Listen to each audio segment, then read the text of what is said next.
Sa tanang due date nga akong gipaabot, ang due date gyud sa akong anay mao jud nay pinakanindot, pinaka-exciting gyud na siya. Malipayon kaayo ko nga niabot na gyud ni karon nga adlaw nga siya manganak na. Pero ako no, sa ako ang akong lawas jud kapoy gyud ko kay gikan ko sa syudad.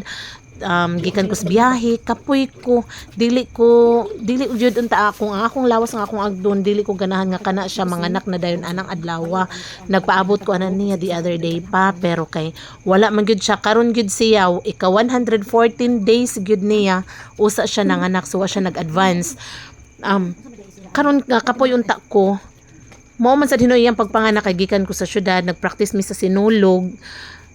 Pero maobliga gyud ta kay hag-racer man lagi ta, gisudlan man gyud na natong negosyo ha, sa sudlan tani unya kay nataon naman ang usa niya kabaktin muning ako siyang hatagan og oxytocin para dili siya magdugay sa iyang paglabor. Unya dili sad kaayo mi madugay ba og atang niya ba kay uy Ginoo ko, maluwaw niya napatay trabaho pagkabuntag pagkaugmaana mo ato pong eskwelahan, so kapoy duka, so muning ako siyang gitirahan og oxytocin niya kaloy sa Ginoo no.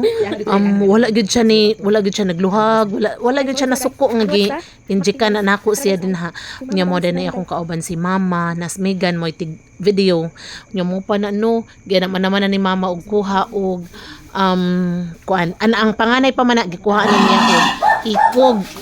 So malipayon kay ko kay naa si mama na in town si Megan sa naglantaw nako ni mo na kana ikaduha na ikatulo, so mo nang happy kaayo ko. Malipayon kaayo ko sa una no, himian ko ba kay feel nako dangog nga nay dugo, pero sa panahon na nga ako anasos dili jud ta himian, muhakop na lang jud ta din ha. Pero sa una nga wala pa ko nagbuhi og baboy, wa pa ko kasway ani, feel nako dili gid tingali nako makaya paggunit anang bag-ong nataw nga baktin.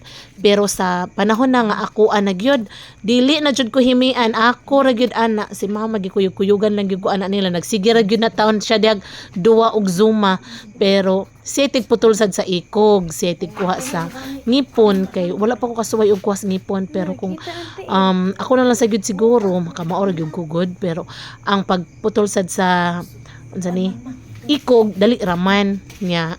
Si mama ra sad gihapon nihimo kay duol ra man siya dito sa crib sa mga baktin. Ako man jud ang mudawat sa baktin gikan sa kifi sa Mama Pig. Ako yung magtrapo. Na kay siya nagsitog duwag cellphone So ingon ana no, nya kaloy Ginoo no, 11 ka piglets walay patay, buhi jud na silang tanan. Healthy, unya unta makapadayon hangtod na sila ma-harvest, makuha sa buyer na nila. Tanawa no, ingon ana ka